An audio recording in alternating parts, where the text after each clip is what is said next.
In the quiet town of Fairview, a battle-hardened 91-year-old war veteran finds his peaceful life shattered when a ruthless biker gang terrorizes his community.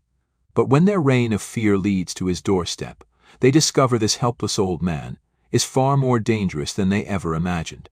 Armed with his military instincts and the tech-savvy skills of his grandson, he takes on a deadly crime syndicate, proving that courage and justice have no age limit. It was a quiet afternoon in the small town of Fairview, a place where time seemed to move slower, and everyone knew their neighbors by name. The late summer sun hung high in the sky, casting long shadows over the modest houses that lined Maple Street. Children's laughter from a distant park mingled with the occasional bark of a dog, adding to the tranquil atmosphere. But for Malcolm Carter, the day's calm was just another fleeting moment of peace. Sitting on the weathered wooden porch of his small, single-story home, Malcolm cradled a steaming mug of coffee in his large, calloused hands.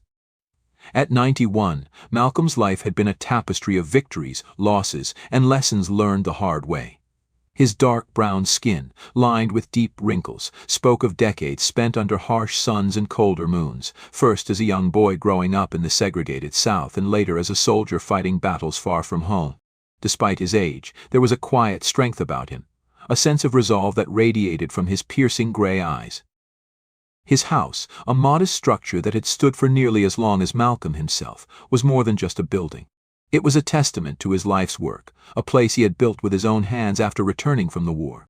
The garden out front was lovingly maintained, with vibrant flowers lining the path to the porch. But Malcolm's pride in his home didn't stop the unwelcome visitors from treating it like their playground. From down the street came the faint growl of motorcycle engines, low and menacing. Malcolm's eyes shifted toward the horizon, where a group of bikers came into view. The engines grew louder, their guttural roar shattering the afternoon stillness. Malcolm didn't flinch. He had heard that sound many times over the past few weeks, and each time it brought the same unwelcome faces. The bikers were from a gang known as the Vultures, notorious in Fairview for their loud engines, louder attitudes, and even louder crimes. Their leader, Troy Crusher Lewis, was a towering figure with a thick, muscular build and a face half covered in jagged tattoos. The gang had made a habit of tormenting Malcolm in particular. Perhaps it was because he was old and alone. Perhaps it was because Malcolm, unlike most of Fairview, refused to look away when they rode into town. The roar of their bikes grew deafening as the gang pulled up onto Malcolm's neatly trimmed lawn. Troy dismounted his matte black Harley with a swagger, his boots crushing a patch of daisies as he stomped toward the porch. Behind him, 4 more bikers parked their motorcycles haphazardly across Malcolm's front yard, their laughter echoing as they joked and shoved each other. "Well, well," Troy sneered, pulling off his helmet to reveal his shaved head and a grin that was more wolf than man. "If it ain't Grandpa Carter, just sitting there like he owns the place."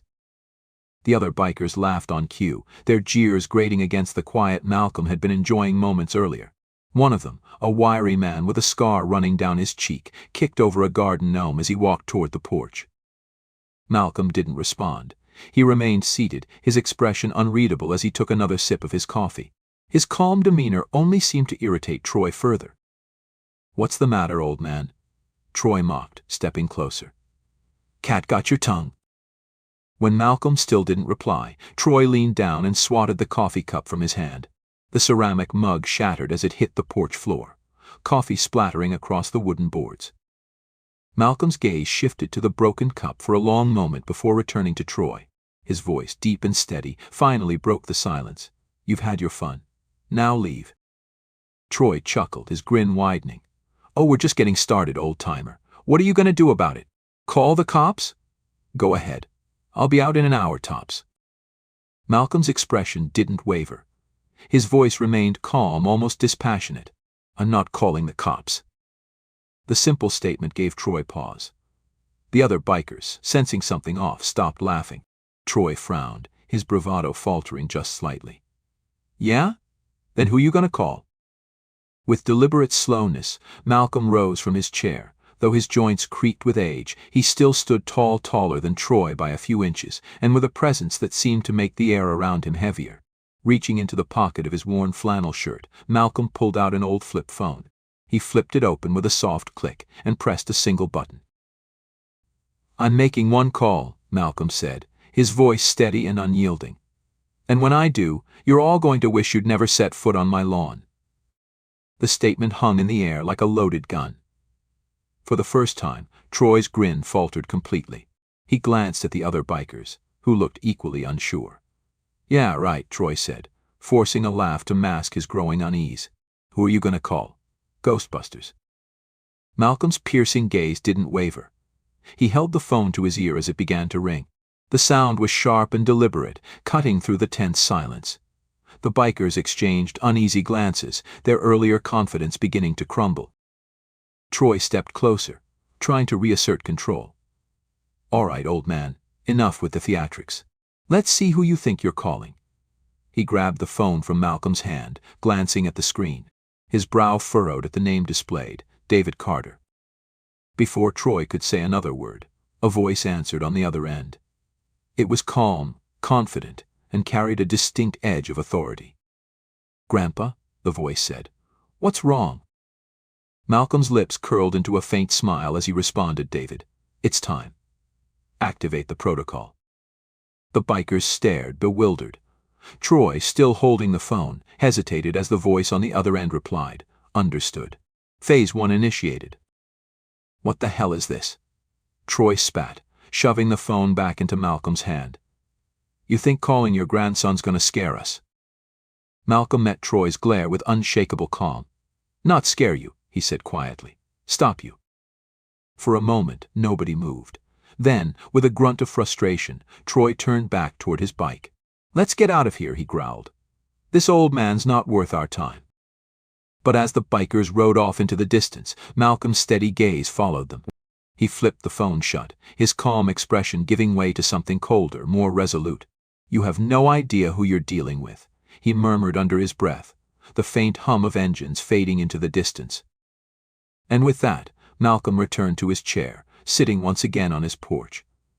The sun dipped lower in the sky, casting long shadows over the small town of Fairview.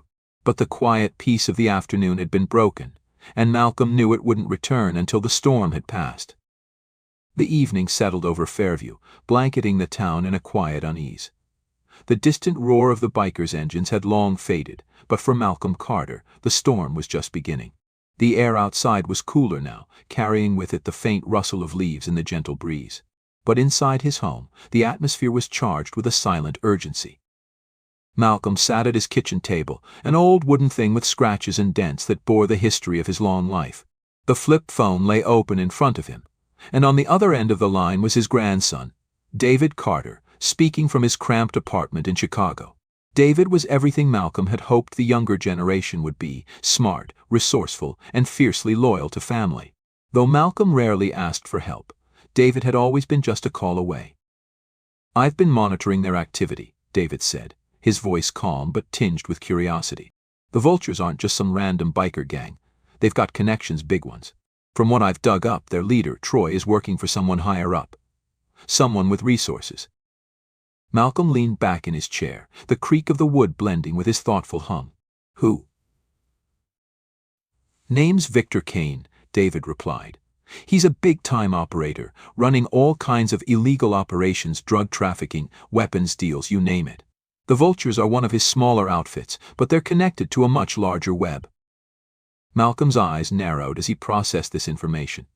He had suspected the bikers were more than just local troublemakers, but this confirmed it. "What else do you know about him?" David hesitated for a moment before continuing.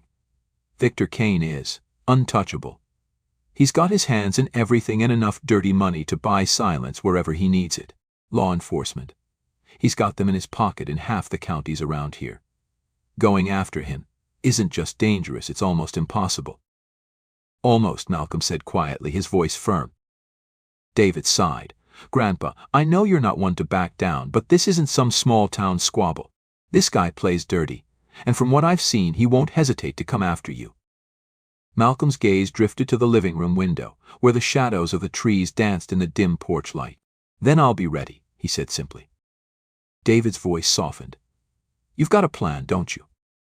"I always have a plan," Malcolm replied, a faint smile tugging at the corners of his mouth. "But I'm going to need your help." "Whatever you need, Grandpa.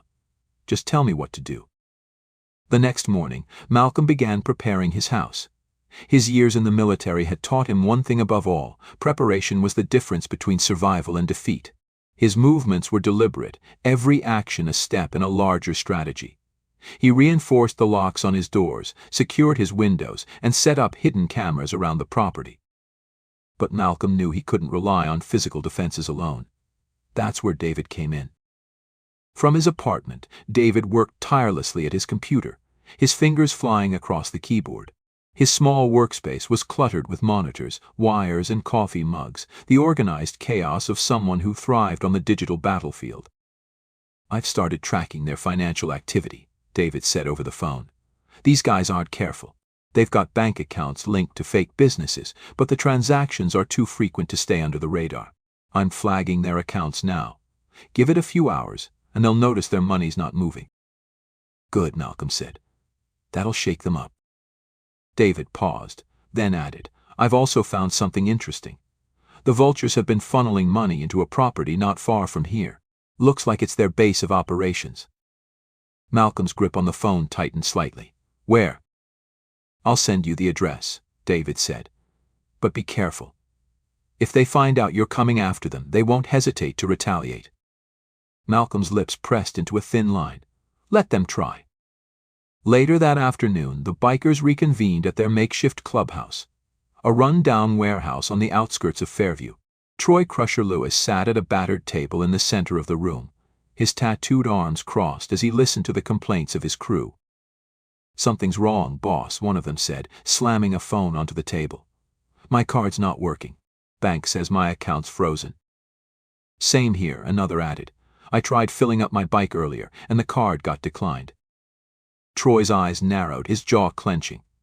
"You think this is some kind of coincidence?" "No way," the first biker said. "Someone's messing with us." Troy stood, his imposing frame casting a shadow over the table. "That old man," he growled. "This has his fingerprints all over it." "But how?" one of the bikers asked. "He's just some retired vet. How the hell would he pull this off?" Troy didn't answer immediately. Instead, he paced the room, his boots thudding heavily against the concrete floor. "Doesn't matter how. What matters is we send him a message." That night, the bikers roared back into town, their engines piercing the silence like a warning bell. But this time, Malcolm was ready. As the bikes pulled into his driveway, the hidden cameras around the property silently recorded their every move. Malcolm watched from a dark corner of his living room, his shotgun resting on the arm of his chair. His fingers tapped lightly on the phone in his hand, a signal to David. "They're here," Malcolm said. "I see them," David replied, his voice steady. From his computer he had a live feed of the bikers, their faces illuminated by the harsh glow of headlights. "I'm tracking them now. Just hold tight." The bikers approached the house cautiously, their earlier bravado dampened by the eerie quiet of the night. Troy signaled for two of his men to flank the property while he and another advanced toward the porch. Malcolm waited, his breathing slow and measured.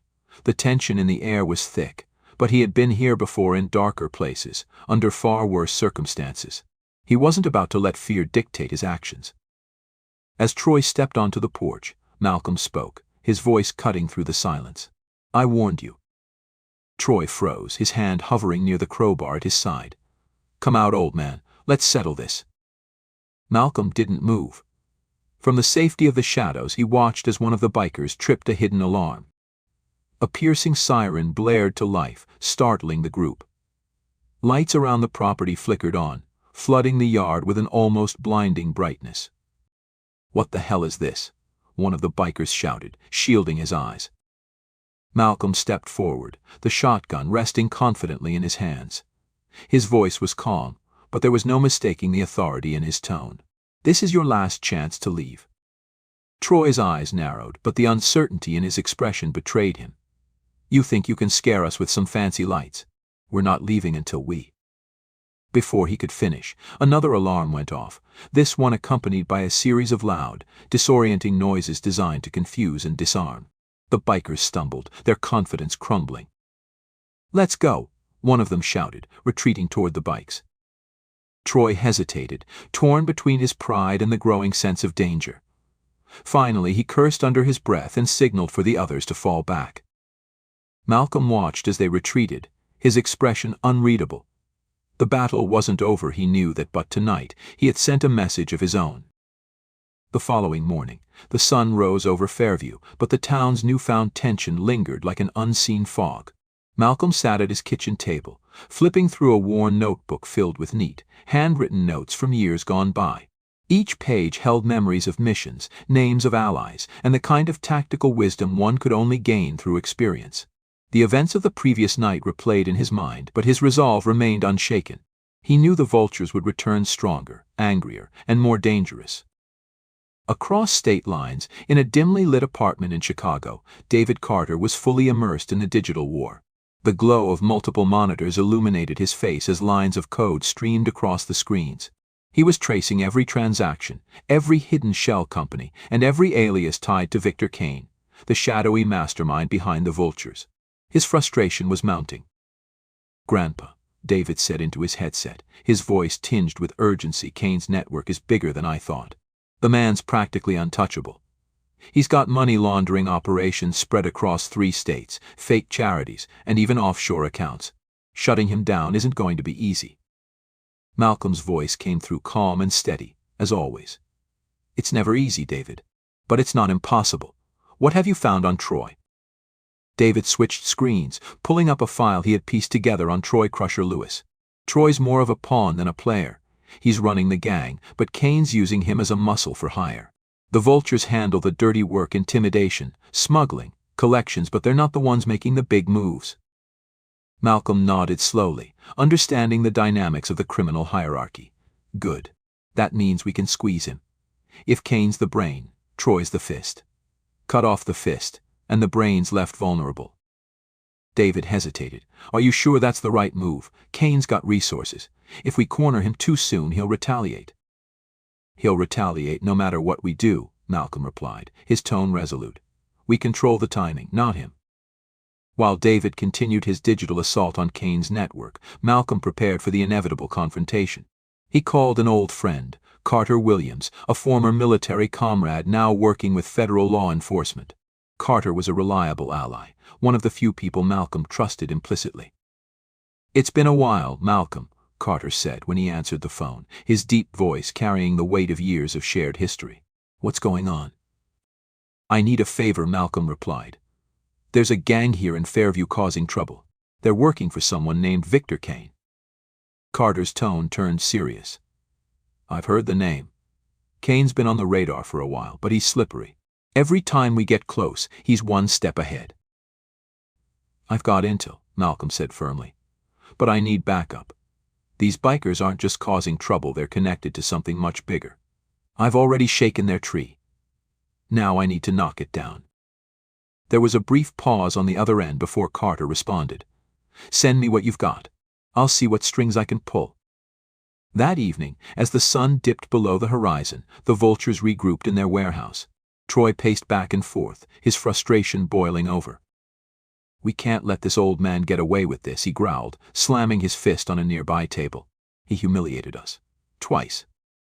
One of the bikers, a wiry man with a nervous energy, spoke up. "Boss, it's not just him. Whoever he's working with froze our accounts.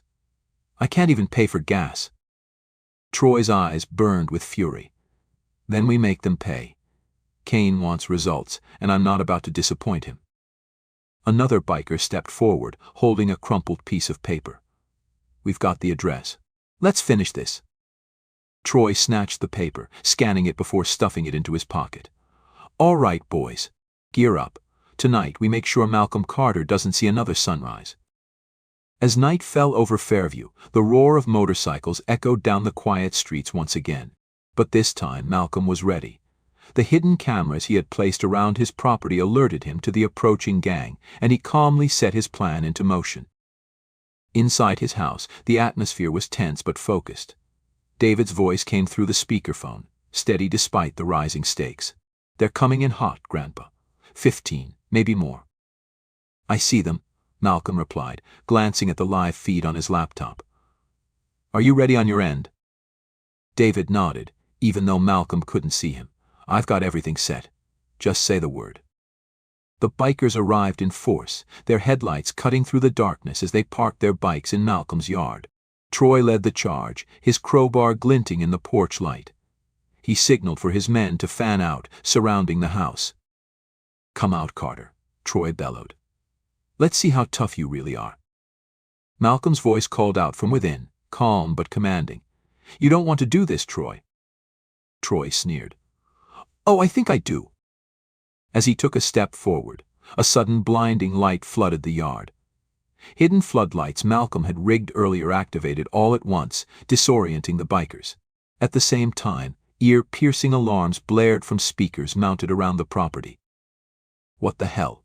one biker shouted, clutching his ears. "Keep moving," Troy barked, shielding his eyes. "He's just trying to scare us." But Malcolm's traps were more than just scare tactics. As the bikers pressed forward, several of them stumbled into tripwires, triggering smoke bombs that filled the air with thick, choking clouds. Panic began to spread through the group as visibility dropped to near zero. Inside the house, Malcolm watched the chaos unfold on his monitors. He picked up the phone. "Now, David." "On it," David replied, hitting a series of keys on his keyboard. A moment later, every phone and radio in the bikers' possession began emitting loud, high-pitched static. Their communications were completely cut off. Troy, now furious and half-blinded by the smoke, stumbled onto the porch. He raised his crowbar, ready to break down the door, but before he could swing, Malcolm stepped out. In his hands was an old but well-maintained shotgun, aimed squarely at Troy's chest. "This is your last chance to walk away," Malcolm said, his voice steady. Troy froze, his bravado faltering for the first time. The sight of Malcolm, standing tall and unshaken, sent a ripple of doubt through him. "You think you can scare me with that old thing?" Malcolm's finger hovered over the trigger. "It's not about scaring you. It's about stopping you." Before Troy could respond, the distant sound of sirens filled the air. Flashing red and blue lights appeared at the edge of the property as multiple unmarked cars sped toward the house. Carter Williams had come through, and federal agents poured out of the vehicles, weapons drawn. "FBI," one of them shouted. "Nobody move." The bikers, already disoriented and panicked, had no fight left in them. One by one, they were subdued and handcuffed, their bravado replaced with fear. Troy, still standing on the porch, glared at Malcolm as agents approached to arrest him. "This isn't over, old man," he growled. Malcolm lowered his shotgun, his expression calm. "It is for you." As the bikers were loaded into waiting vehicles, Malcolm stood silently on his porch, watching the scene unfold. The battle wasn't over yet. Victor Kane was still out there, but for now, Fairview could breathe a little easier. And Malcolm Carter was ready for whatever came next.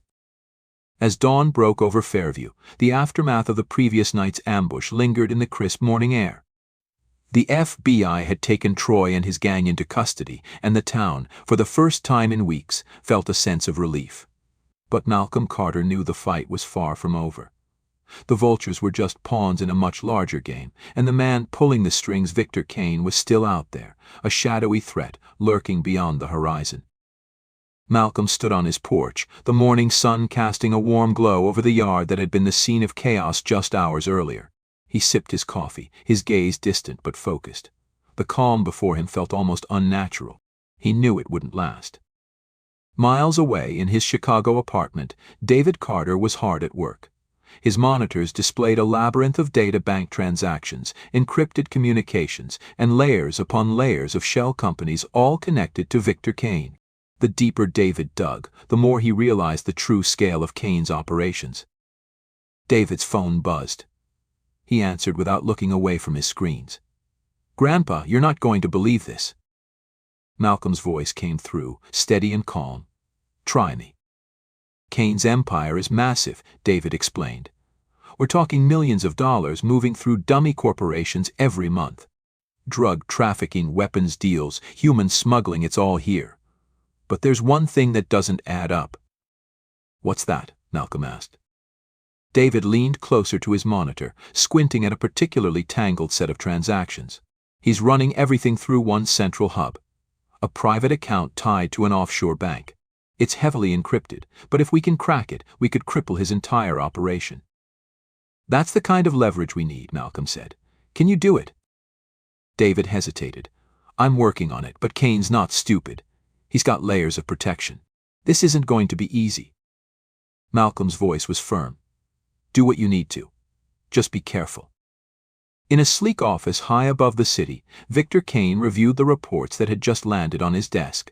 The room was modern and cold, filled with glass and steel, much like the man himself. Kane was a tall, imposing figure with sharp features and an air of calculated menace. He prided himself on being 2 steps ahead of everyone else. But now, for the first time in years, he felt the sting of a challenge. One of his lieutenants entered the room, a nervous look on his face. We've got a problem, sir. Kane didn't look up. I'm aware. The vultures are in custody. It's more than that, the man said, his voice wavering. Someone's been digging into your finances. Accounts are getting flagged. Transactions are being traced. Kane's hand tightened on the glass of scotch he was holding. Who? We don't know yet, but...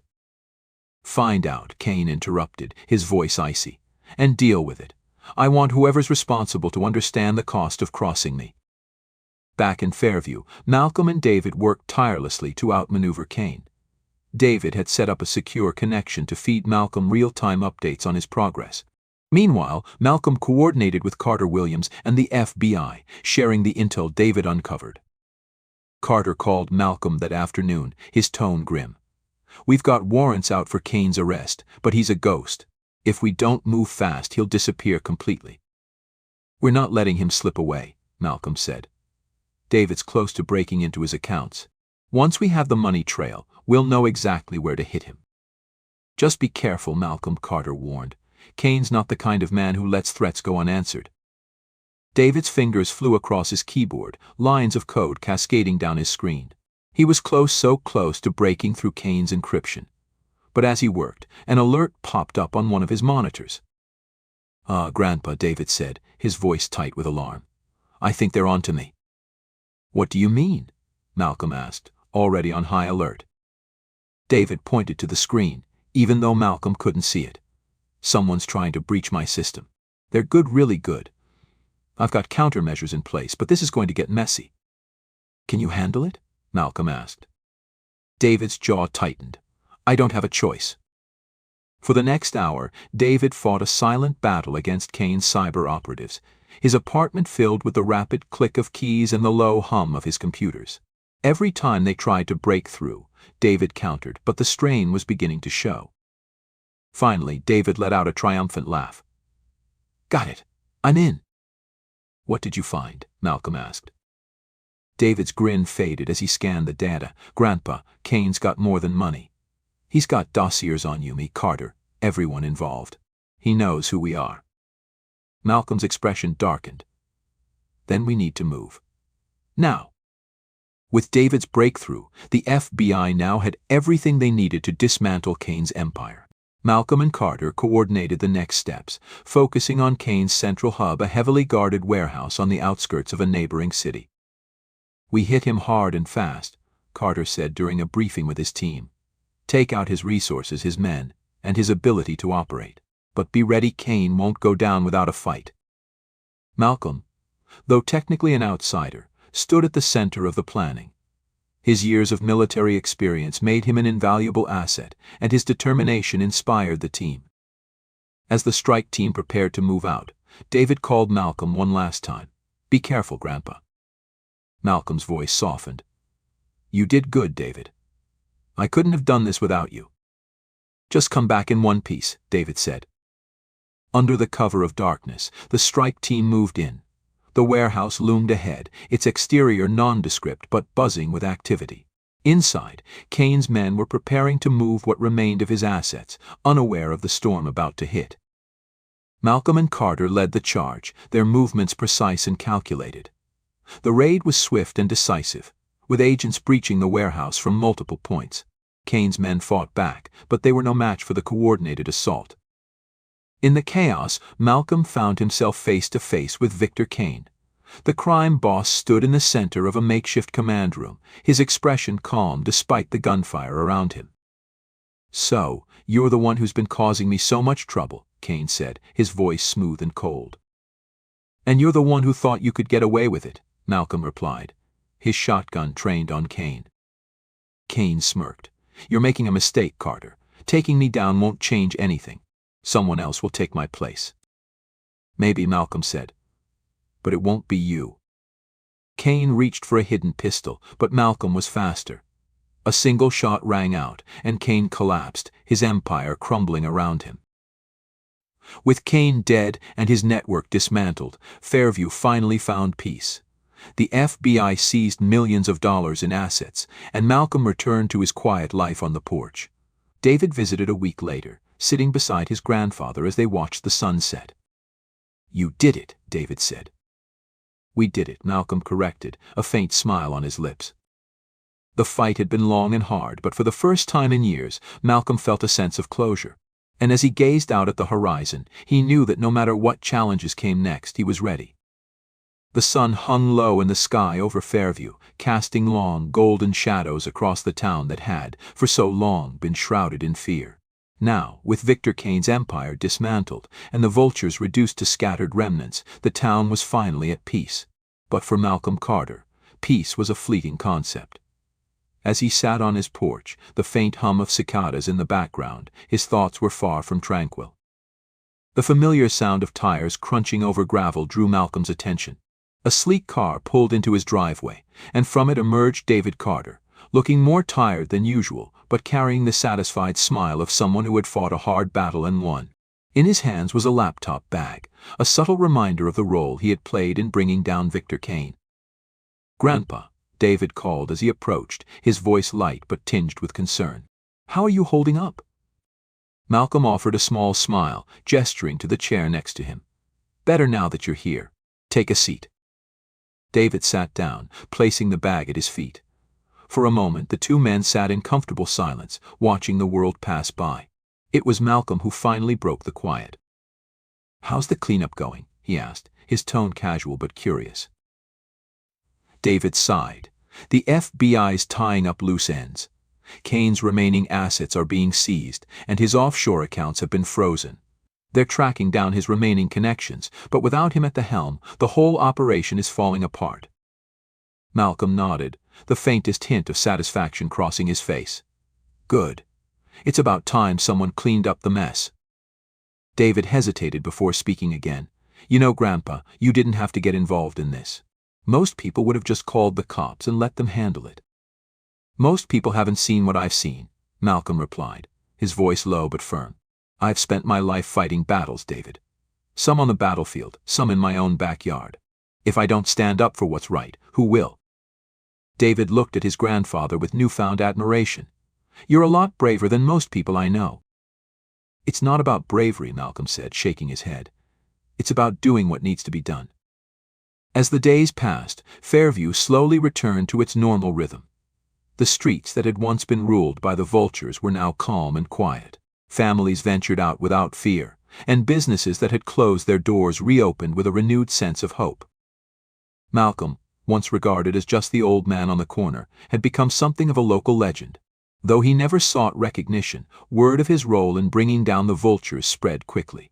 Neighbors stopped by to thank him, often leaving homemade pies or fresh produce as tokens of their gratitude. But Malcolm remained humble, always redirecting the credit. "It wasn't just me," he would say. "It was a team effort." Despite the victory, there was one lingering concern, the shadow of Victor Kane. Though the man himself was gone, his network had been vast, and Malcolm knew that not everyone tied to him would go quietly. One evening, as Malcolm and David reviewed the final reports from the FBI, David brought up a troubling discovery. "Grandpa, I found something in Kane's files. There were references to another figure, someone named Gideon Wells. It looks like he was Kane's financial backer." Malcolm frowned, his sharp mind immediately analyzing the implications. "Wells, what do we know about him?" "Not much," David admitted. "He's careful, almost as much of a ghost as Kane was. But if Kane was the operator, Wells might have been the architect." Malcolm leaned back in his chair, his expression thoughtful. "Then we need to be ready. If Wells decides to pick up where Kane left off, we'll have to stop him." David looked at his grandfather, a mix of concern and determination in his eyes. Are you sure you want to keep fighting? You've done so much already. Malcolm's eyes met David's, his gaze steady. As long as there's a fight worth fighting, I'll keep going. One afternoon, as Malcolm and David walked through the streets of Fairview, they passed a group of children playing basketball in a nearby park. The sound of their laughter filled the air, a stark contrast to the fear that had gripped the town just weeks earlier. David paused, watching the children with a smile. It's nice to see the town like this again. Malcolm nodded. That's what we were fighting for. Not just to stop the bad guys, but to give them a chance to grow up in a better place. David turned to his grandfather, a question that had been lingering in his mind finally surfacing. Grandpa, do you ever get tired of it? The fighting, the constant battles. Malcolm thought for a moment before answering. Sometimes. But then I remember why I started. I've seen what happens when good people do nothing. And I've seen what happens when they stand up. As long as I can stand, I'll stand. As the sun set over Fairview, casting a warm golden light over the town, Malcolm and David returned to the porch. They sat in silence, the weight of their shared experiences settling between them. But there was also a sense of peace, a rare and precious thing. David pulled out his laptop, ready to continue tracking Gideon Wells. Malcolm, meanwhile, leaned back in his chair, watching the horizon with a quiet determination. Grandpa, David said, breaking the silence. If Wells makes a move, we'll stop him. Malcolm smiled faintly. Damn right we will. The fight wasn't over, not entirely. But for now, Fairview was safe. And Malcolm Carter, the unlikeliest of heroes, had proven once again that age, like fear, was no barrier to courage. The world might not know his name, but the people of Fairview would never forget what he had done. And neither would David, who had learned from his grandfather the most important lesson of all. Sometimes all it takes to change the world is one person who refuses to back down. Join us to share meaningful stories by hitting the like and subscribe buttons. Don't forget to turn on the notification bell to start your day with profound lessons and heartfelt empathy.